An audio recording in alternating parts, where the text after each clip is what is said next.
चुके हैं और बहुत से MOUs हैं जो हमारे पाइपलाइन में हैं और इंशाल्लाह वो भी जैसे अपनी हातमी शक्ल अख्तियार करेंगे उन्हें भी साइन आइंदा की नशिस्त में कर लिया जाएगा। अब उसका निचोड़ ये है कि उन MOUs से टू बिगिन विद, और जैसे कॉन्फ्रेंस ने कल कहा, फेज 1 में 20 अरब डॉलर की इन्वेस्टमेंट जो है वो पाकिस्तान में आ रही है। और मैं समझता हूं कि अगर आप पिछले अदवार को देखें तो सब मुल्कों को मिला के भी इस किस्म की इन्वेस्टमेंट नहीं आई जो आपके सामने आई है। और ये जो काउंसिल बनी है इसको टाइमलाइंस दी गई हैं और ये नहीं कि भाई आए बाएं शाएं गुफ्तन नशिस्तन बर्खास्तन नहीं होगा। जो इसकी स्टीयरिंग कमेटी है जो वज़रा पर मुश्तमिल होगी उसको टाइम दिया गया है कि एक्शन प्लान आपने करना है और इस वक्त तक करना है। जो जॉइंट वर्किंग ग्रुप्स 10 मुरतब किए गए हैं उनको टाइम दिया गया है कि हर 3 माह बाद आपने मिलना है। जो मिनिस्टर्स की स्टीयरिंग कमेटी है हर 6 बाद मिलना है आपने। और जो लीडरशिप लेवल है वो साल में कम से कम 1 मरतबा मिलेगा ताकि प्रॉपर फॉलो अप हो और इम्प्लीमेंटेशन की प्रोग्रेस को देखा जा सके और उसको ओवरसी किया जा सके। 2 चीजें मैं मुख्तसर और अर्ज कर दूं कि प्राइम मिनिस्टर साहब ने उनका जिक्र भी किया और एक जो खुशाइन बात है, दरीना मुतालबा था हमारे पाकिस्तानियों का कि जी वीज़ा फीस पर नज़रसानी होनी चाहिए। अल्हम्दुलिल्लाह वो नज़रसानी हो चुकी है, नोटिफिकेशन आ चुका है और उनको रिवाइज कर दिया गया है नीचे की तरफ, लोगों को सहूलत पैदा करने के लिए, आसानी पैदा करने के लिए और फैसिलिटेट करने के लिए, ईज़ ऑफ बिजनेस के लिए। और इसी तरह कल वज़ीर आज़म ने जो हमारे हाजी हैं जो हज के लिए जाते हैं उनकी आसानी के लिए इमिग्रेशन की फैसिलिटेशन के लिए दरख्वास्त की है। और फिर जो हमारे कैदी हैं सऊदी अरब में हमारे प्रिजनर्स जो हैं उनके लिए भी उन्होंने दरख्वास्त की है और उम्मीद करते हैं कि इंशाअल्लाह उस पर भी वो हौसला अफजा हमें जवाब मिलेगा। तो मैं अपनी बात को मुख्तसर करता हूं क्योंकि टाइम थोड़ा है और आपने भी बात करनी है, फिर आपके सवालात भी होंगे। Thank you.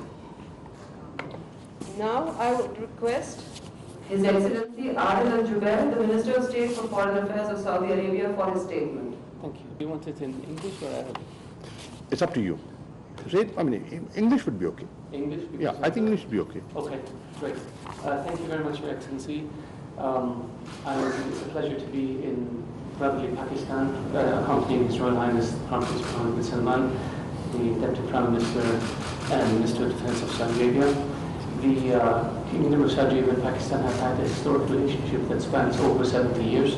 We are both Muslim countries. Pakistan was founded as an Islamic state. Saudi Arabia is the birthplace of Islam and the custodian of the holy mosques.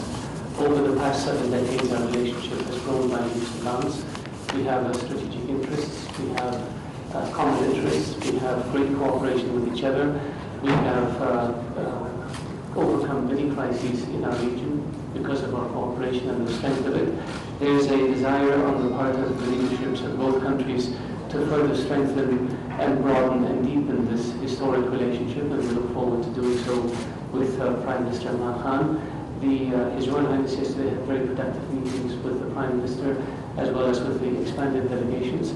The 2 countries have signed a number of MOUs and agreements, 3 of which involve investments worth in excess of $20 billion. One is for a refinery in Qatar, the port of Adel, and one is renewable energy, and another one involves petrochemicals, and this is just the beginning.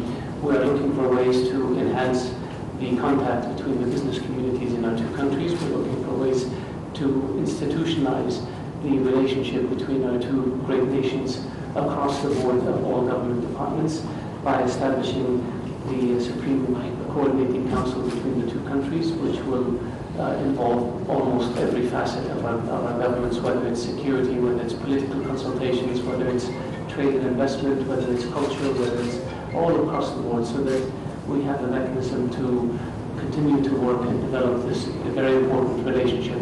Our countries face many challenges, and our countries are able to overcome those challenges by closely coordinating and cooperating and working with each other. We work very closely with the Organization of Islamic Countries. We work very closely in terms of multilateral institutions, and we look forward to enhancing that cooperation and following it. And I want to thank you, Excellency, for the gracious hospitality. as well as for your friendship and cooperation with myself, and I look forward to many, many years of fruitful conversations and discussions. Thank you. Sure. Please, questions? Yes. Due to paucity of time, we will be taking only 2 questions. I would request Mr. Saud Rais to address his question to the Foreign Minister. Iran accused you of supporting the Sahran bombers. What would you comment, please? And also for the Prime Minister, Iran says that you are involved in this conflict. I personally? Yeah, I've been the subject. Okay. I had a word with the Iranian foreign minister yesterday, and I assured him that Pakistan was very upset at the incident, the tragic incident that took place. As a policy, we've never condoned such activity. We have rejected and we have always condemned such activity. Iran is our neighbor. We would not want to cause any problem for them. We respect their sovereignty and their territorial integrity, and I'm sure they respect ours. So if there are issues, we can discuss them. If they have evidence, they can share it with us, and we'll be helpful. We have been dealing with these situations in the past. We have cooperated with each other to overcome these difficulties, and we will do so in the future as well. I think it's very strange coming from the foreign minister of the world's chief sponsor of terrorism to accuse others of engaging in terrorist activities in Iran. Very, very strange. Iran has been, since the Iranian Revolution of 1979, the chief sponsor of terrorism. Iran established terrorist groups such as Hezbollah in Lebanon and the Houthis in Yemen. Iran has been implicated in terrorist attacks in South America, in Europe, in Saudi Arabia, in other places. Iran has been implicated in smuggling weapons and explosives to terrorist groups. Iran has been implicated in interfering in the affairs of other countries, and in providing weapons and training and safe passage for terrorist groups. Iran has been harboring virtually the board of directors of Al-Qaeda, including Osama bin Laden's son, since the events of 9/11. Iran has been facilitating the transport of terrorists across its territory.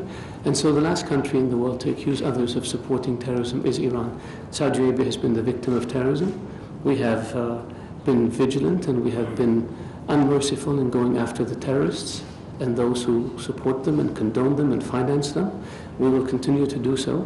We wish to eliminate the scourge of terrorism from the face of this planet, and we hope that every country in the world will do its utmost to do so. I believe that the Iranians are going through difficult problems. The Iranian regime is facing pressure from its own public, and so the Iranian regime is trying to deflect by trying to blame outsiders for the problems of it.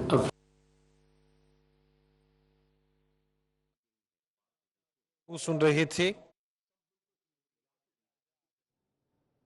वज़ीर ख़ारजा शाह महमूद कुरैशी और Saudi वज़ीर ख़ारजा की press conference इस वक्त जारी है। Saudi अरब के साथ 7 MOUs पर दस्तखत किए गए हैं। $20 अरब के मुआहदे जो हैं उन पर जो है काम शुरू हो चुका है और MOUs साइन हो चुके। लीडरशिप के दरमियान भी मुलाकातों का शेड्यूल जारी किया गया है।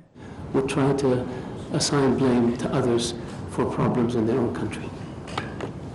Mr. Naveed Siddiqui, Dawn News. Sir, my question from both ministers. How will improving economic ties and cooperation help Pakistani diasporas in the Kingdom of Saudi Arabia, especially the Arab Gulf?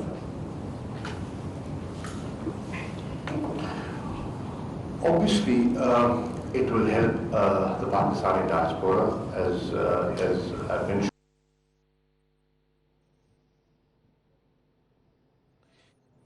वज़ीर ख़ारजा शाह महमूद कुरैशी और Saudi वज़ीर ख़ारजा की मुश्तरका press conference इस वक्त जारी है। इस्लामाबाद में Saudi अरब ने वीज़ा फ़ीस भी कम कर दी है, इस हवाले से नोटिफिकेशन भी जारी कर दिया गया है और हर 3 माह बाद जो है अहम मुलाकातें हुआ करेंगी, शेड्यूल जारी कर दिया गया है।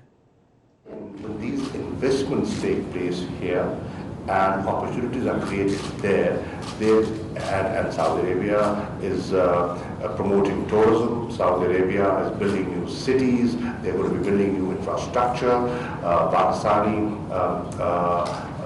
manpower has been very constructively engaged there.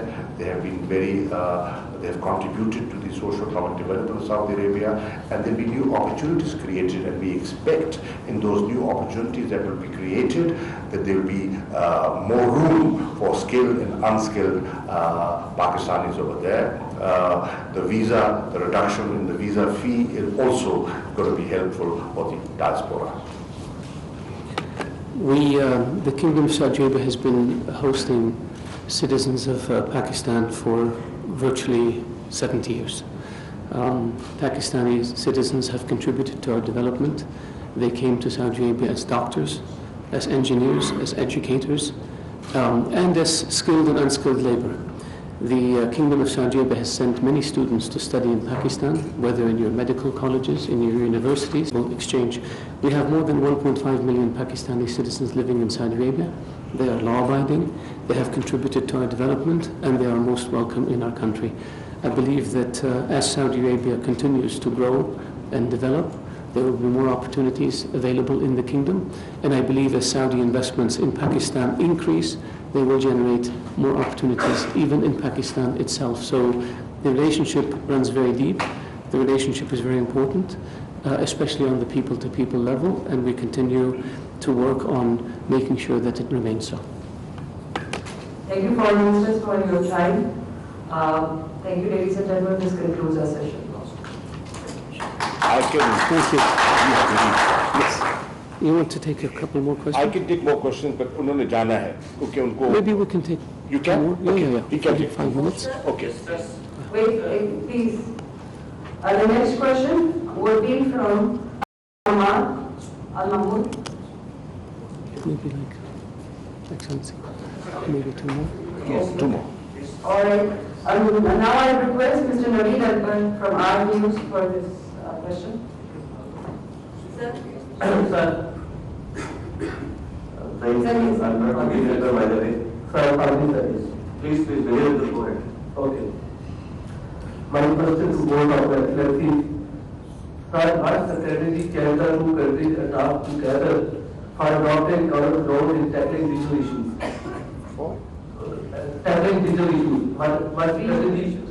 Regional issues. And secondly, what will be the Supreme Coordination Council role in framing the future relationship of 2 countries? To one point. The Supreme Coordination Council, if you look at the scope and its ambit, it's very wide. All areas of interest are covered in this, whether it's trade and investment, security, defense, intelligence sharing, energy, you name it. Everything is incorporated in that. So it's a very wholesome design, and the architecture is very well laid out. It is institutionalized, it's structured, it has timelines, and then the 2 leaders will be overseeing implementation to see whether progress is being made.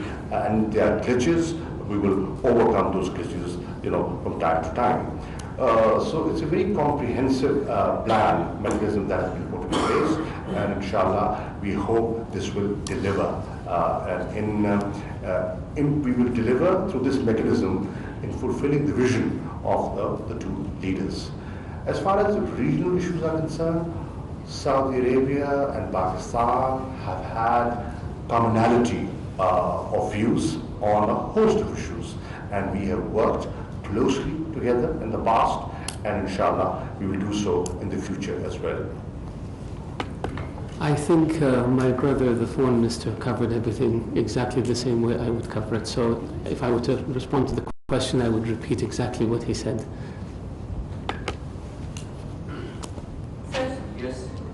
Anas? Thank you. My question is for the Saudi Foreign Minister. Sir, what is the exact mechanism or what is the exact way forward to turn these MOUs into working contracts? Because in the past we've seen a lot of MOUs being done, but not constant follow-up, and nothing constructive has come out of all of this. So what is the exact way forward and a timeline of events, perhaps can you explain? Thank you. Yeah. I don't know that I would agree with the premise of the question, that we have seen many MOUs that have not been implemented. We signed MOUs as a first step to pointing in a certain direction.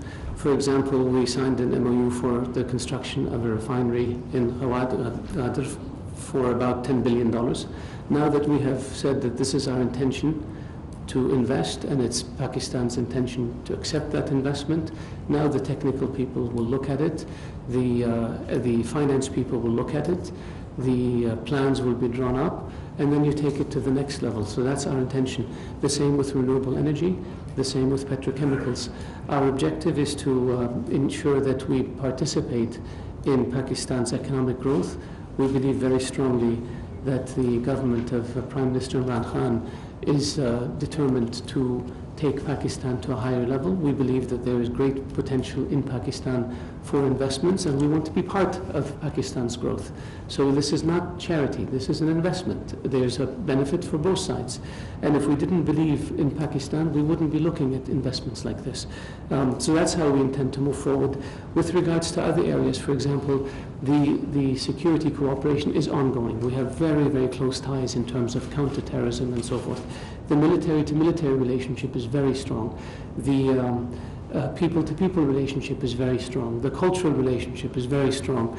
The idea of establishing this coordinating council is to make sure that we don't sit on our laurels, that we make sure that we have a roadmap, and that we make sure that we take an already very, very strong relationship and make it even stronger. It gives us a roadmap, and it gives us targets that we achieve and that we aspire towards, and in the process it enhances the already strong historic relationship between our two countries. Sir? May I just quickly see, the idea of these joint groups is to convert these proposals into specific projects, and obviously experts and technocrats will be part of these groups. Mr. Hamza from ABP. Thank you, sir. I'm Imran from Associated Press of Pakistan. My question to the visiting Honorable Minister, as His Highness Crown Prince is in Pakistan, it is a great depiction of strong bilateral ties between Pakistan and Saudi Arabia. And you just have stated that Saudi Arabia has strategic interest with Pakistan. My question is, to what extent Saudi Arabia will stand by Pakistan, particularly in the developing scenario of the region, and Pakistan is facilitating the negotiations in Afghanistan, and our neighbor India has always been blaming Pakistan if whatever is the wrong development is taken there in India. Thank you. We have been working with Pakistan and Afghanistan, as well as the United States and the United Arab Emirates, to try to facilitate an agreement between the Taliban and the Afghan government so we can move Afghanistan towards peace. We believe that if the situation in Afghanistan stabilizes, it will be to the benefit not only of Pakistan, but to the region as a whole, including Saudi Arabia. And that's something that we're working on. With regards to the disputes between India and Pakistan, our objective is to try to de-escalate tensions between the two countries, neighboring countries, and to see if there is a path forward to resolving those differences peacefully. Thank you very much, ladies and gentlemen. This concludes our press briefing for today. Thank you. Thank you. Thank you.